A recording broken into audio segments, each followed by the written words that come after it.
Bienvenidos y bienvenidas a este canal de Hablemos de lo que no existe, que se llama Hablemos de lo que no existe clips, en las que te vamos a mostrar historias de terror que son icónicas del canal. Este es un canal oficial y yo sé que lo que vas a escuchar aquí te va a gustar, o sea, te va a aterrar.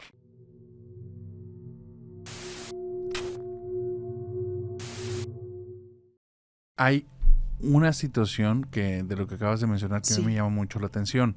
Se supondría que, o la imagen que tenemos muchos, pues es de los padres, que sería proteger a los hijos, y de los abuelos tal vez consentir a los nietos. Sin embargo, hay muchas realidades y hay realidades muy complejas. Y en el tema de lo paranormal a veces hay historias muy perturbadoras de fondo. Hay una familia de esas que tienen apellidos de abolengo, que son familias que han tenido riquezas desde muchas generaciones y riquezas enormes. La situación es que la generación actual ya son personas, la más pequeña de 20 años, la más grande de cerca de 35 años en esta última generación, y todos ellos parece que van a ser la última generación de esta familia. Hay muchas cosas, desde los que no quieren tener hijos hasta los que han muerto de forma trágica, los que tienen enfermedades que han aparecido de la nada. Todos, absolutamente todos los de esta generación les va pésimamente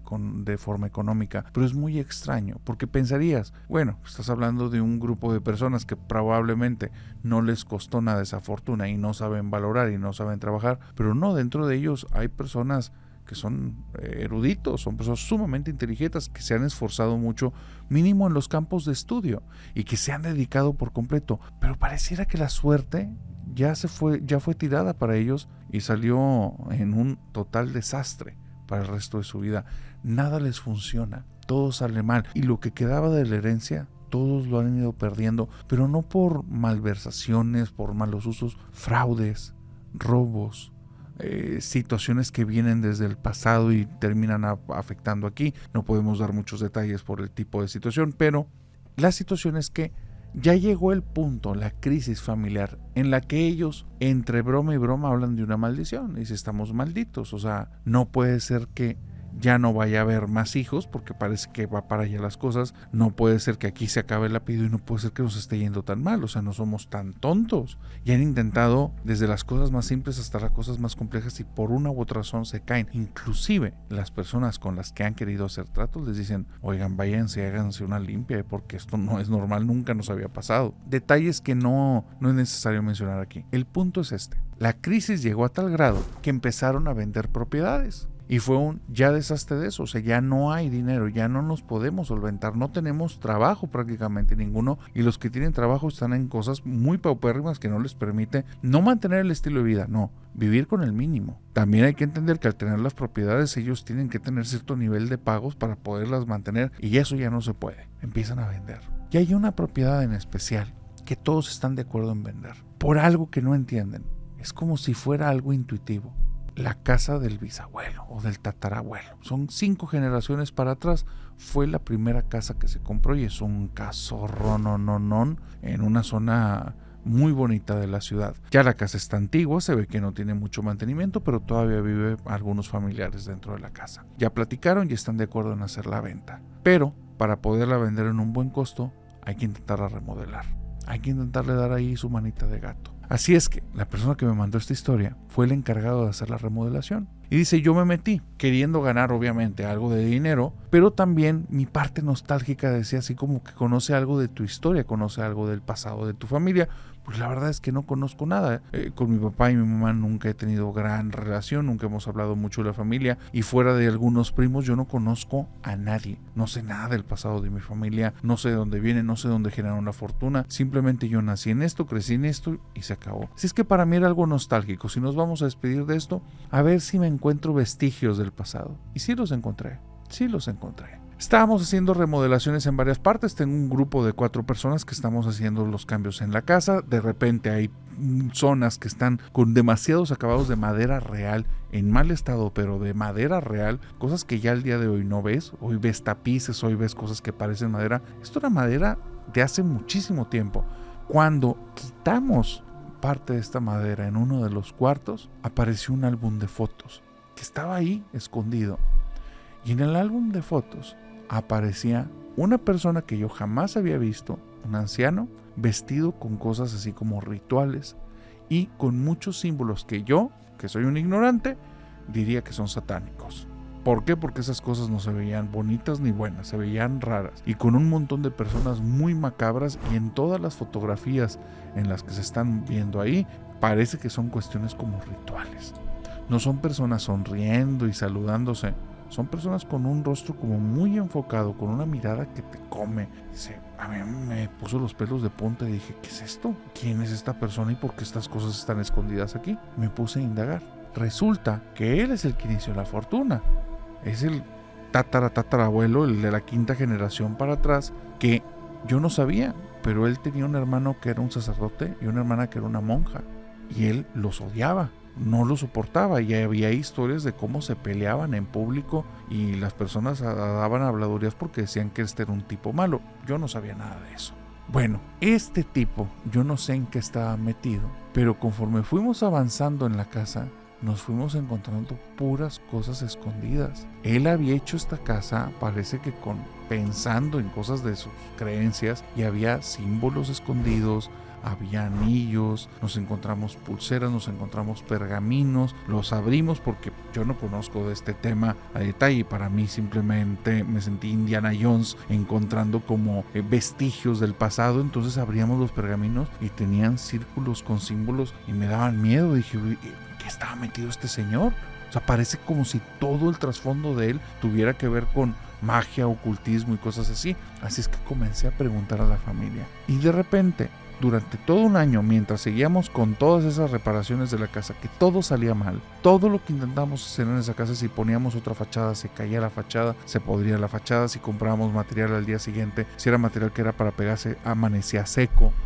Las personas, los trabajadores que tenía, por una u otra razón se ausentaban, dejaban de ir, y era gente con la que yo ya había trabajado antes, y todos me quedaban mal y no me querían decir porque ya no querían regresar. Un desastre. Iba avanzando porque yo estaba decidido que sí iba a avanzar y que sí iba a terminar, pero nunca había batallado tanto en algo. No más, era como si la casa no quisiera que le hiciéramos cambios. Comencé a conocer a mi familia, comencé a conocer a las gentes que ni siquiera sabía que existían. Oye, que la tía abuela y que la prima de la tía abuela y que es un familiar segundo y este primo que intentó hacer el árbol genealógico, y empecé a descubrir cosas de mi familia muy oscuras. La primera es que por generación siempre se ha muerto mínimo una persona de una forma horrible, desde accidentes aéreos sin sentido, o sea, porque en la situación de una turbulencia la persona tuvo un golpe y bla bla bla, termina muerta, el resto de pasajeros no, pero él fallece ahí. Viene llegando a una ciudad y cuando sale cruza una calle como si estuviera tonto sin ver y se lo lleva un vehículo. Dice, un montón de situaciones, asaltos, secuestros, etcétera, etcétera, pero por generación siempre hay un muerto. En mi generación hubo un primo que de pequeño le hicieron cosas indescriptibles. Me empiezo a dar cuenta que también por generación siempre hay una persona que tiene abortos. Siempre, en todas las generaciones, entre todas las historias de familia, aparecía una y otra vez. Y dije, no, pero en la mía no, en la mía eso no pasó. Hasta que pregunté, y también, al final, me topé con una persona que sabía parte de la historia de la familia, parte, y me contó que sí, que el abuelo era un tipo que él estaba metido en cosas sumamente oscuras. Bueno, el tatarabuelo estaba metido en cosas muy oscuras. Y se dice que él vendió a la quinta generación con tal de que sus 4 generaciones y él tuvieran poder, fama y fortuna. Dice, al día de hoy no sé qué pensar, pero esa persona que me lo dijo con mucha seguridad, y yo le pregunté, bueno, ¿qué podemos hacer? Y me dice, joderte y ya. Dice, mi creencia es esto, yo no soy una persona espiritual, yo no creo en estas cosas, sí, pero realmente no tienes idea de lo mal que nos va y no hace sentido. No somos personas tontas, pero las cosas no nos funcionan. Y verdaderamente después de escuchar esta historia, sí he llegado a creer que tal vez ese tatarabuelo sí nos vendió a todos nosotros. Sí, pues hay gente que, pues sí, por el poder, por el dinero, por cuestiones así son, pues no tienen escrúpulos, ¿no? Y no siquiera piensan en las generaciones posteriores. Digo, igual y sí, pero ni siquiera saben las repercusiones de lo que va a tener, ¿no? O sea, dicen que una maldición familiar dura hasta 7 generaciones, nada más para que te des una idea. Entonces, pues sí, es un caso impactante, ¿no? Y que hace mucho match con algunos casos de maldiciones de familia que ya en algún momento hemos tratado también aquí, que he visto en tu canal de tus invitados, también se parece mucho en ese punto, ¿verdad? Que heredan estas pues maldiciones, ¿no? Debido a esta ambición de los antepasados, ¿no?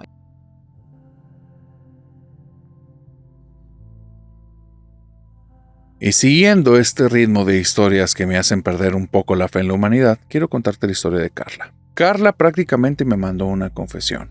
Y ella me cuenta que ella durante muchos años vivió enferma. Era una persona que tenía pésima salud. Si no eran cuestiones de garganta, eran cuestiones de vías respiratorias. Si no era eso, eran dolores en la espalda. Si no era eso, era debilidad en el cuerpo.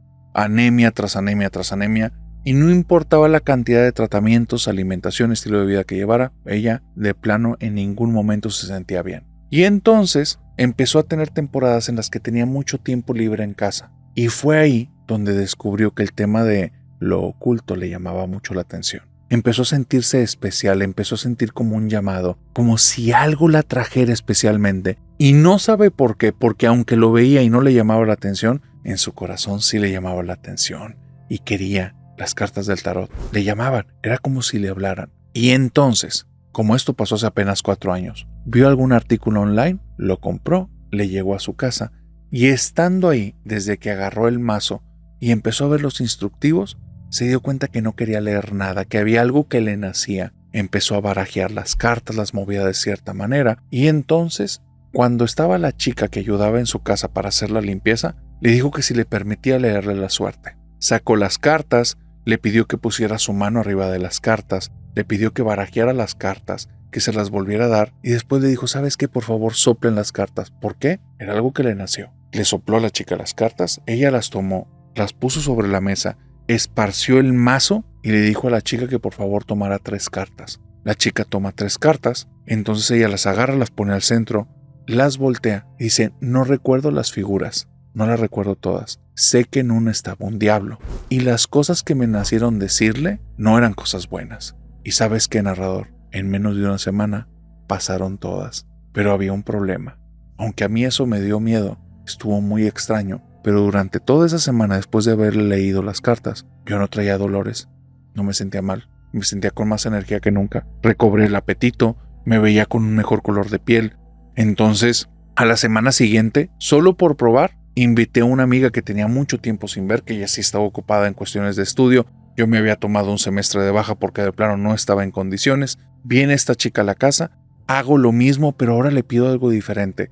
Después de que empieza a agarrar las cartas y empieza a hacer que el mazo como hacer una combinación diferente, le pido que ponga una mano en su corazón y la otra mano sobre el mazo de cartas, y que pida un deseo, y que haga lo segundo con la otra, y que haga lo segundo con la tercera. Esta chica pedía cuestiones como bien genéricas porque solo me estaba siguiendo el juego, y pidió, dame belleza, dame amor y hazme popular. Y entonces, lo que apareció en las cartas, lo que yo entendí, y se lo dije entre risas porque parecía un juego, fue, mira, pues parece que las cartas no le caen bien porque dice que te vas a enfermar y que vas a tener un accidente y que vas a perder tu belleza. Y narrador, al mes siguiente chocó y se desfiguró parte del rostro. Pero hay algo, después de haberle leído las cartas, yo me sentía muchísimo mejor. Yo tenía meses sin salir de casa y empecé a tener los ánimos para salir y empecé a sentirme muy a gusto y me empezaba a preguntar, Carla, ¿qué está pasando?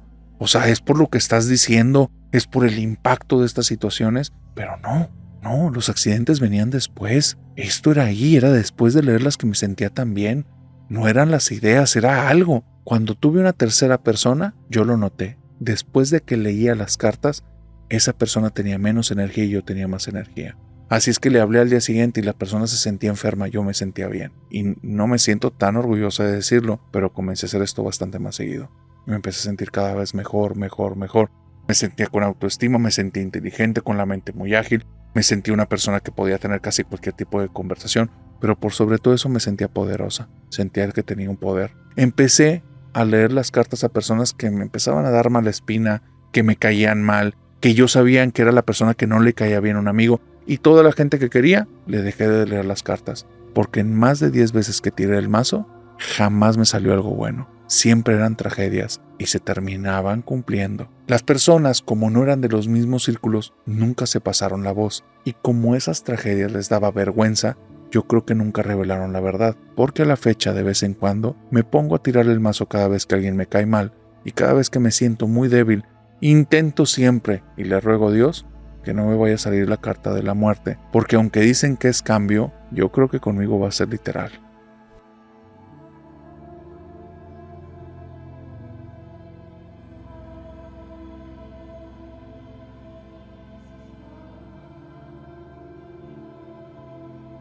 Imagínate que vienes de un linaje de brujas y que a lo largo de generaciones toda tu familia ha tenido cierto tipo de poder sobrenatural. Yo sé que suena ficción, pero esta es la historia de Camila, y ella, el poder que le tocó, digamos que nadie lo desearía. Narrador: mi mamá es una bruja de closet y me heredó la mala suerte. Esa fue la forma en la que Camila me escribió su historia y me llamó mucho la atención. Y resulta que me llamó la atención teniendo muy buenos motivos, porque su historia es una historia bastante extraña. Resulta que Camila es la segunda de 2 hermanas.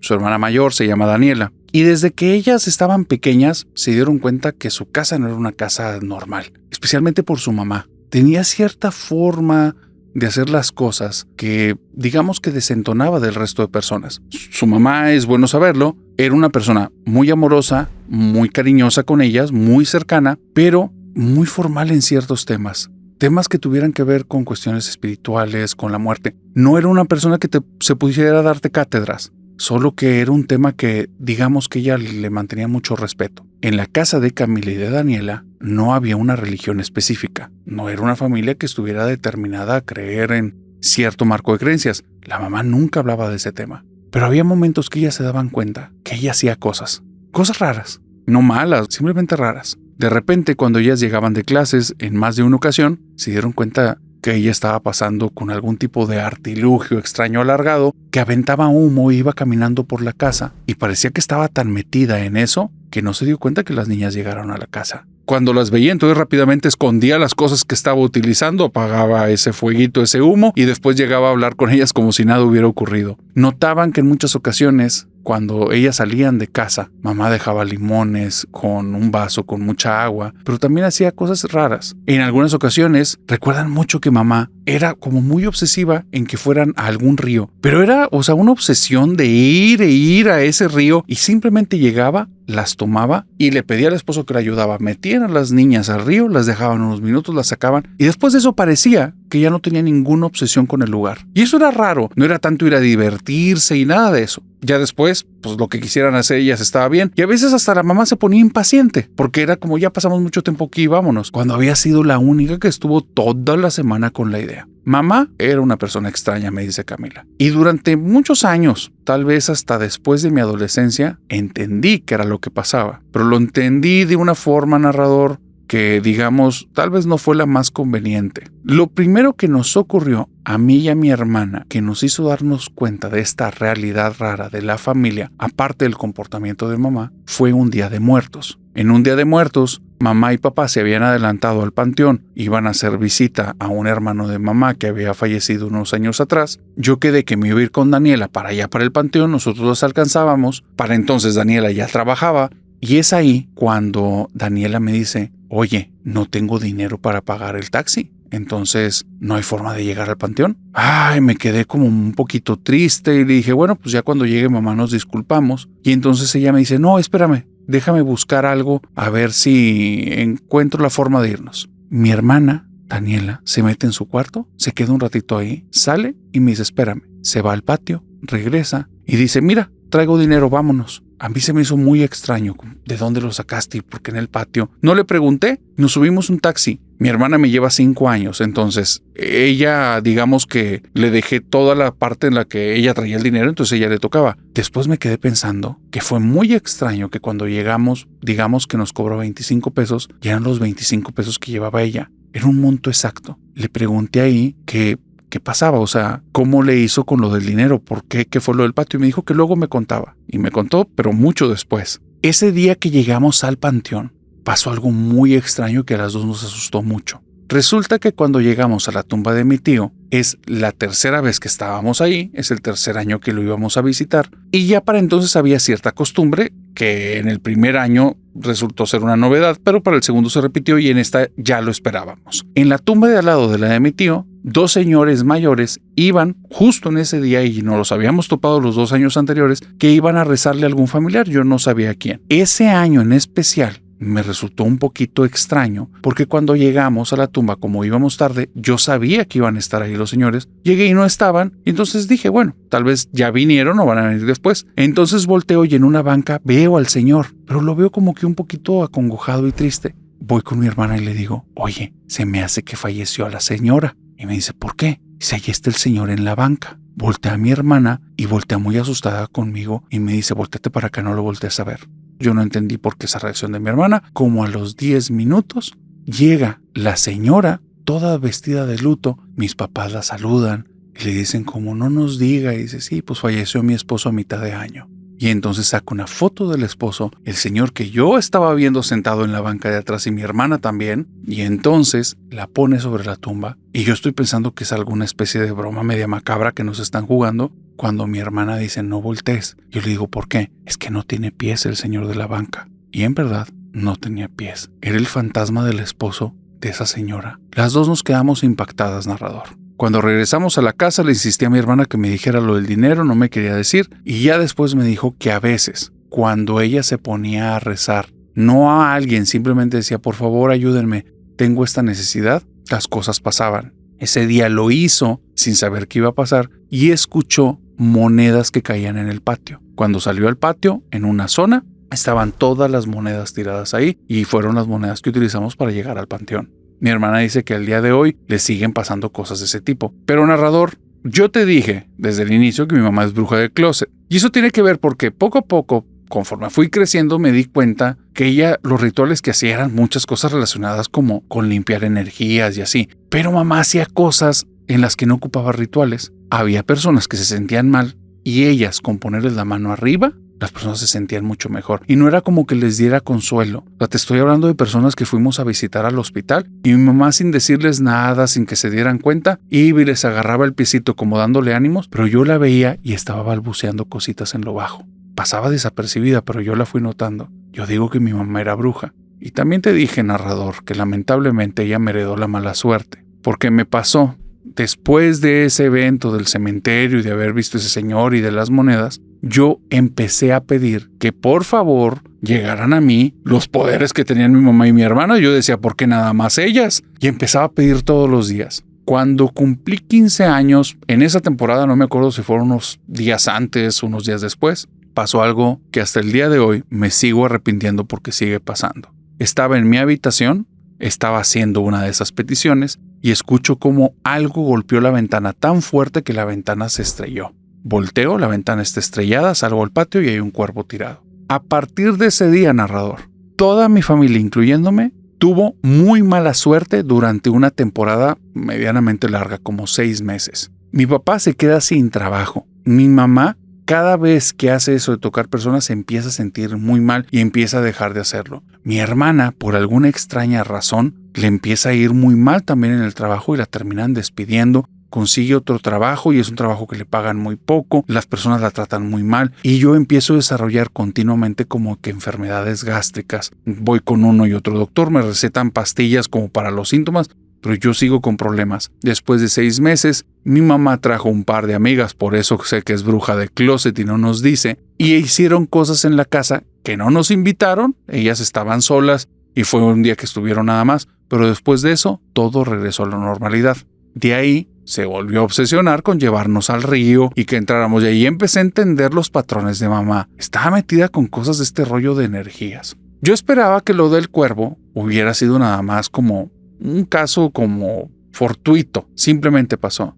Al día de hoy sé perfectamente que mi mamá lo que me heredó a mí fue la mala suerte, porque pasó el tiempo, pasó como un año, año y medio, y yo ya había desarrollado una obsesión con esta situación que yo decía, es que mi hermana ve cosas, escucha cosas y le va bien, y a mí no me pasa nada, al grado en el que terminé yendo con un psicólogo, porque sí me sentía media perdida ya en muchos asuntos. Cuando voy con el psicólogo, el día que fui, Le empecé a narrar y le dije, miren, no me tomes por loca, te quiero contar algo, y es que yo creo que a veces traigo la mala suerte porque me pasó esto. Le empiezo a narrar esa historia y al instante narrador, cuando terminé de contar, vino un cuervo, chocó en la ventana, en el vidrio de ahí del consultorio de él, y ese psicólogo que tenía años, a la semana cerró el consultorio. No me atrevo a preguntar qué fue lo que pasó, pero estoy segura el día de hoy que mi mamá me heredó la mala suerte.